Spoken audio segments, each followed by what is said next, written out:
Para continuar con esta parte del riñón, tenemos que tener en cuenta que el riñón puede sufrir un proceso infeccioso e inflamatorio, y a esto le vamos a denominar pielonefritis. Pues la pielonefritis puede ser aguda o crónica, y es importante que tengamos en cuenta que en los dos casos está asociada a infección bacteriana.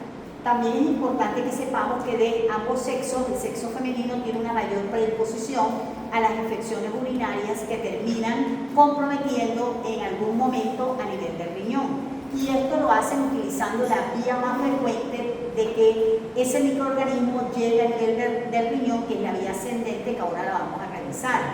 Entonces, la mujer tiene mayor predisposición a las infecciones de vías urinarias, y esto se debe a que anatómicamente las mujeres tenemos la zona del introito vaginal cercana al orificio uretral y cercano a su vez estos dos al orificio anal.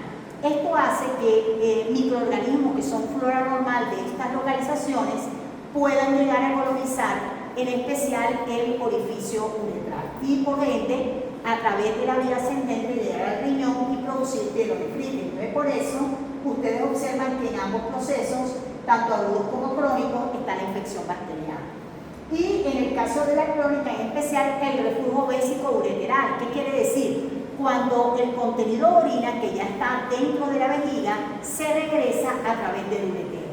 Entonces, esta sería una de las causas más importantes del proceso crónico. Cuando revisamos cuáles son los agentes causales más frecuentes de la pielonefritis, encontramos aquí a la cabeza del listado los gram negativos, ¿verdad? Pero fíjense que en los ejemplos, el microorganismos que hacen parte del tracto intestinal tenemos Echerichia coli. Y Echerichia coli es el agente causal más común de estos procesos infecciosos de vías urinarias bajas que terminan llevando el microorganismo a nivel de vía urinaria alta o a nivel del parénquima renal. Fíjense que encontramos otros agentes como es el Proteus, la Klebsiella, el Helicobacter, e inclusive hay causas virales que son bastante comunes en pacientes que han sido previamente trasplantados. Lo que les decía anteriormente, que si bien la mujer por su anatomía está mayor predispuesta, también hay una causa, y es que anatómicamente la uretra de la mujer es más corta que la uretra de los señores. Ustedes saben que los hombres tienen 3 porciones de uretra, ¿verdad? La uretra peniana, la membranosa y la prostática. Nuestra uretra, en nosotras las mujeres, es como una de esas 3 porciones de los hombres. Esto hace de que se colonice aún más rápido la uretra y que por vía ascendente pueda llegar a nivel del riñón este agente infeccioso. Entonces, les decía que la vía más utilizada es la vía ascendente, que se da por colonización del orificio uretral. Y, como les dije, se coloniza esa uretra distal y su cercanía con el introito vaginal y con el orificio anal, pues tiene o hace que sea mayor predispuesta, tenga mayor predisposición el sexo femenino. La instrumentación, el colocar catéteres, el colocar sondas, también tiene un factor importante. La misma multiplicación bacteriana en la vejiga, sabemos que la mujer embarazada tiene un gran riesgo de infecciones de vías urinarias, porque ella siempre va a quedar como con un remanente de orina a nivel de la vejiga, y esto hace que haya multiplicación bacteriana y el mismo reflujo vésico-ureteral. Luego hay otra vía, que es la vía hematógena. La vía hematógena se da cuando hay un foco infeccioso que se hace generalizado, es decir, el paciente entra en sepsis y ese microorganismo, al viajar por el torrente circulatorio, puede llegar a nivel del riñón y puede, a través del ultrafiltrado del plasma, causarle una pielonefritis. La tercera de las vías es por contigüidad o por cercanía. Esa no está escrita aquí, pero esa vía por vecindad o por cercanía es cuando hay un proceso infeccioso muy cercano al riñón, y esa vecindad y esa cercanía con el riñón hacen que sea inminente que el proceso infeccioso termine afectando al riñón. Entonces, repito las 3 vías: ascendente, vía hematógena y por contigüidad o cercanía. Entonces, importante, les había dicho hace un rato que los pacientes que han sido trasplantados puede estar o se pueden infectar por un virus, en especial por el poliomavirus, y normalmente esto hace que el paciente que ha sido infectado posterior al trasplante, con ese poliomavirus termine rechazando el trasplante. Bien. Es muy importante también que hagamos la diferencia entre lo que es un proceso agudo y lo que es un proceso crónico. Y esas diferencias van desde la parte macroscópica del riñón hasta las características microscópicas. Entonces, importante para destacar que en un proceso agudo el riñón está aumentado de tamaño, está congestivo, está hemorrágico y tendrá focos de supuración. ¿Qué son los focos de supuración? Son focos en los cuales hay material purulento. Recuerden que esto es un proceso agudo que por la gran respuesta aguda termina formando abscesos. Y esos focos de supuración pueden verse en la superficie del riñón. Un riñón aumentado de tamaño, congestivo, hemorrágico, con esa supuración. Aquí es muy importante también resaltar que puede aparecer, en especial en los pacientes diabéticos, los focos de necrosis papilar. Y fíjense que el mismo infiltrado inflamatorio con la formación de pus puede llegar a producir una pionefrosis, que no es más que el pus en la pelvis renal y todo lo que son cálices y ureteres. Entonces, cuando ya el pus ha involucrado estos elementos, estaríamos hablando de pionefrosis. Y de un absceso perirenal cuando el pus involucra toda la grasa que está rodeando al riñón, o todo el tejido que está rodeando el riñón. Por supuesto que la pionefrosis y el absceso perirenal pueden ya considerarse complicaciones de la pielonefritis aguda.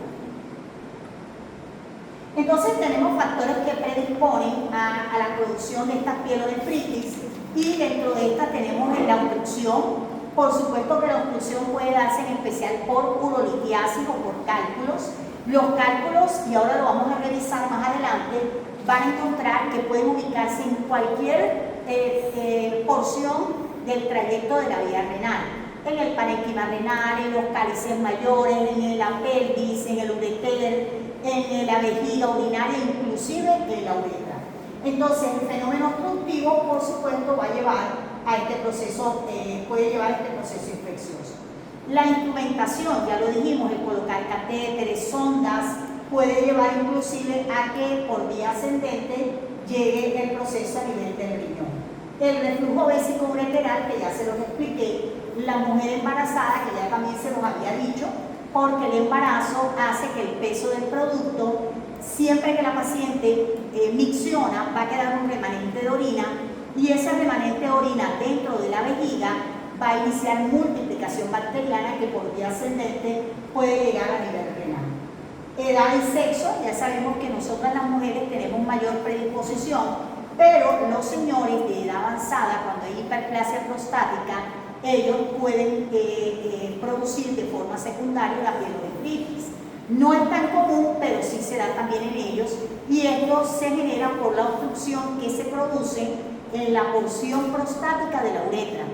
Va a generar una obstrucción y esto por ende va a llevar ese fenómeno obstructivo en forma secundaria a un proceso infeccioso a nivel del riñón. En los casos de inmunosupresión, los pacientes diabéticos también es como que son factores predisponentes bastante importantes. Hay una triada en la pielonefritis aguda, y es que esta triada el paciente va a referir el dolor en el ángulo costovertebral o en la fosa renal, la cual ese dolor puede ser espontáneo o a la puño-percusión. Cuando semiológicamente yo voy a revisar los riñones, lo voy a hacer a través de un puño, ¿verdad? Coloco mi mano en forma de puño y voy a golpear. Debe ser un golpe seco, no tan duro, pero debe ser un golpe que el paciente, al yo tratar de explorar, el paciente me diga si tiene dolor o no. Entonces, esto es muy importante y lo tomamos como un elemento de la triada de importancia, ¿no?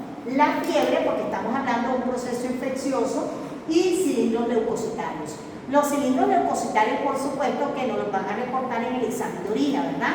Y esos cilindros se van a formar por la unión de estos neutrófilos que en grandes cantidades pueden formar el pus, pueden producir la pionefrosis y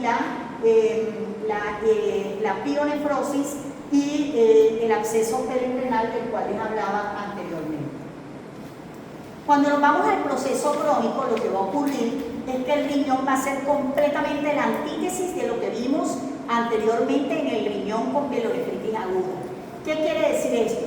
Que aquí el riñón se va a tornar pequeño, retraído, con fibrosis, con nódulos, y aquí quiero resaltar de que el riñón del adulto no debe tener nodulaciones, no debe tener lobulaciones.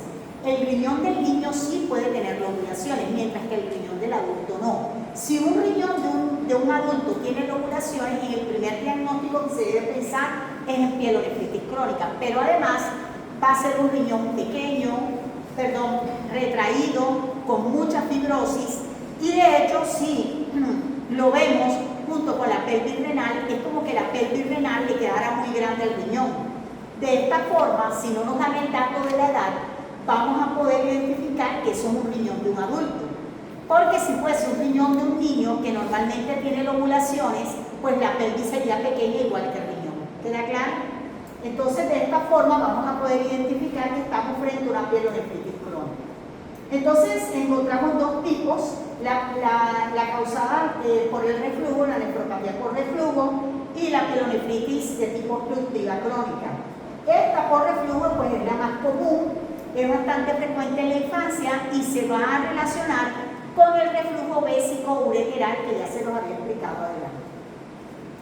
Con respecto a la pielonefritis obstructiva crónica, aquí el fenómeno obstructivo, que es el que les he venido hablando, se ha causado por un cálculo, se ha causado por un tumor o por un elemento extrínseco a la vía urinaria, es el que va a generar el fenómeno obstructivo y secundario a esto el proceso infeccioso. Y esto, por supuesto, va a llevar a múltiple daño renal. Entonces, como les decía, son riñones asimétricos, con cicatrices, con lobulaciones, y aquí también va a haber una característica clínica, no como la triada del proceso agudo. Aquí el paciente también va a tener dolor en la zona costovertebral, que puede ser espontáneo o a la puño-percusión y puede cursar inclusive con fiebre. Ya aquí no vamos a hablar de cilindros leucocitarios, porque recuerden que ya estamos en fase crónica, ¿verdad? No tienen por qué haber neutrófilos. Ya aquí van a aparecer son linfocitos y macrófagos. Esto es un tipo de pielonefritis. No voy a hacer mucho hincapié en ella porque esta pielonefritis xantogranulomatosa es bastante infrecuente. Es producido por infección por próteos y ojo. La importancia de esta pielonefritis es que desde el punto de vista macroscópico y microscópico es muy parecida al tumor maligno más frecuente del paciente adulto. Tumor maligno renal más frecuente del paciente adulto que se llama carcinoma de células claras renales. Entonces, ese parecido macro y microscópico con el carcinoma de células claras renales es lo que le da la importancia a esta pielonefritis xantogranulomatosa. Salgo de la presentación, hagan silencio por favor, y continúo con la parte de uropatía obstructiva. Perdón, aquí en cálculos.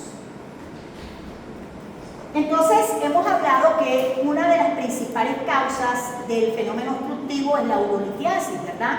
O los cálculos. Y lo que vamos a encontrar es que los cálculos o la urolitiasis pues es un poco más frecuente en el sexo femenino que en el sexo masculino, y este puede presentarse unilateralmente, ¿verdad? Y como les decía anteriormente, puede presentarse en cualquier parte del riñón, en el parénquima renal, en los cálices mayores, en la pelvis renal, en el ureter, en la vejiga urinaria e inclusive en la uretra. Por supuesto, entre más lejos esté el cálculo, más se va a demorar en traer una complicación al riñón. Entre más cerca, pues la complicación será más rápida. Entonces, teniendo en cuenta esta urolitiasis, vamos a hablar de que existen 4 tipos de cálculos. Estos 4 tipos de cálculos están agrupados de esta forma. En el primer grupo, los cálculos de origen cálcico. Miren que tiene un 70% de todos los cálculos son de origen cálcico, y aquí vamos a tener que de origen cálcico hablamos cálculos de oxalato de calcio, que son los que se presentan con mayor frecuencia. y los de fosfato cálcico, que son los que se presentan con menor frecuencia. Entonces, oxalato de calcio más frecuente, fosfato cálcico menos frecuente. Pero el grupo de los de calcio son los más frecuentes en su presentación. Luego tenemos los de triple fosfato. En estos triple fosfatos tenemos los llamados de estrubita o los de amonio, los de fosfato amónico magnésico. Miren, si comparamos con la cifra en porcentaje de los de calcio, esto es una cifra bastante baja, ¿verdad? Un 15%, pero ocuparía en el segundo lugar en orden de frecuencia. Tenemos el de ácido úrico, que por supuesto está relacionado con los niveles de ácido úrico y estaría entre un 5 a 10% en su presentación, y los de cistina, del aminoácido cistina, entre un 1 o 2%. Bien, entonces hablemos de cuáles son los factores que predisponen a la formación de cálculos o de la urolitiasis. El que la orina esté supersaturada o sobresaturada, que los elementos que hacen parte de la composición de la orina, ¿verdad?, estén en mayor cantidad que su componente líquido. Entonces, esa supersaturación de la orina, por supuesto, va a predisponer a la formación de las piedras o de los cálculos. Y tenemos también algo que tiene que ver con el pH urinario. Y con el pH urinario lo que vamos a encontrar es que cuando la orina es muy ácida, los cálculos que se van a presentar en su mayor frecuencia son los de ácido úrico, los de cistina y de los oxalatos de calcio. Presten atención a lo importante aquí, y es que el de ácido úrico, cistina, son de los dos grupos que con menor frecuencia se presentan, ¿verdad? El de ácido úrico de un 5 a un 10% y el de aminoácido cistina entre un 1 a un 5%. El de oxalato de calcio es el grupo de los de origen cálcico que más se presentan con mayor frecuencia. Y estos están relacionados cuando la orina es de tipo ácida. Ahora, ¿qué ocurre cuando la orina es alcalina? Cuando el pH de la orina es alcalina, lo que vamos a encontrar es que los cálculos más frecuentes son los de estrubita o los de fosfato cálcico. Entonces, los de estrubita hacen parte del segundo grupo más frecuente, mientras que el de fosfato de calcio es el segundo grupo dentro de los de calcio menos frecuente. El que la orina, hay una disminución del volumen urinario, por supuesto, entre menor cantidad de orina, mayor concentración de la misma, mayor predisposición a los cálculos. La presencia de bacterias también es un factor importante que predispone a eso. En especial los cálculos de estrubita o de los de triple fosfato están asociados a infecciones bacterianas, y fíjense que el próteo, el estafilocosis, son en especial agentes que pueden llegar a formar estos cálculos. Fíjense que cuando los cálculos se forman a nivel del parénquima renal, van a tomar la denominación de cálculo coraliforme. ¿Qué quiere decir eso? El aspecto que toma macroscópicamente el cálculo es parecido a un coral. Entonces, por la forma del coral. Entonces, ese cálculo coraliforme es típico a nivel del parénquima renal, y también hay literatura que lo llama en asta de ciervo. Bueno, con respecto a los de ácido úrico, ya les dije que van a tener una relación con los estados de hiperuricemia, ¿verdad? Y con respecto al del aminoácido cistina, cuando hay un defecto en la absorción de este aminoácido. ¿Qué pasa con la manifestación clínica? Aquí, al igual que en la pielonefritis aguda, vamos a tener una triada, y la triada tiene que ver con que el paciente va a tener dolor tipo cólico, va a presentar hematuria y va a presentar un proceso infeccioso. Entonces, sabemos que el dolor tipo cólico lo va a generar pues el cálculo o la piedra, ¿verdad?, ubicado en el sector, en cualquiera de los sectores que les mencioné anteriormente. Esto puede generar rotura de vasos y causar hematuria. Hematuria que puede ser observada a simple vista o a través de un urianálisis. Y por supuesto, el proceso infeccioso vendrá de la mano, porque esto va a tener retención urinaria y multiplicación bacteriana. Entonces, para nosotros hablar de una uropatía de tipo obstructiva, ¿verdad?, el riesgo de esta se va a aumentar cuando hay infecciones o cuando hay formación de cálculos. Y si la obstrucción no se corrige, ¿verdad?, tenemos un cálculo ubicado en el ureter o en la pelvis renal, ¿qué va a ocurrir? Con el tiempo, ese cálculo va a generar que el riñón se deforme. ¿Por qué? Porque el cálculo no va a permitir que el flujo de orina corra adecuadamente. Entonces, ¿qué va a hacer la orina? La orina siempre va a buscar un espacio para ubicarse. Y en ese querer buscar un espacio para ubicarse, lo que va a generar es una dilatación de todo el sistema pielocalicial renal, generando o produciendo algo que se llama hidronefrosis. La hidronefrosis es secundaria a ese estancamiento producido por un fenómeno obstructivo a nivel de la vía renal y que en la gran mayoría de los casos es dado o se produce por urolitiasis. Entonces, esa hidronefrosis puede llevar a que el riñón se convierta en un saco, en una bolsa hidronefrótica y que no cumpla con la función que debe cumplir el riñón, que es la del ultrafiltrado del plasma. Al no cumplir, pues, ese riñón será un candidato perfecto para una nefrectomía. En este caso, el paciente quedaría en condición de monorreno, pero adquirido, ¿verdad? Porque está o se presenta durante la vida del paciente. Entonces, la obstrucción puede ser en cualquier lugar del tracto urinario, como se los dije, desde lo que son los cálices, pelvis, hasta la uretra, ¿verdad? Y el agente causal puede ser intrínseco, que en especial son cálculos o tumores, o extrínsecos, que también pueden ser tumores, hematomas, o cualquier elemento que esté por fuera de la vía renal y que esté generando colapso o compresión del mismo.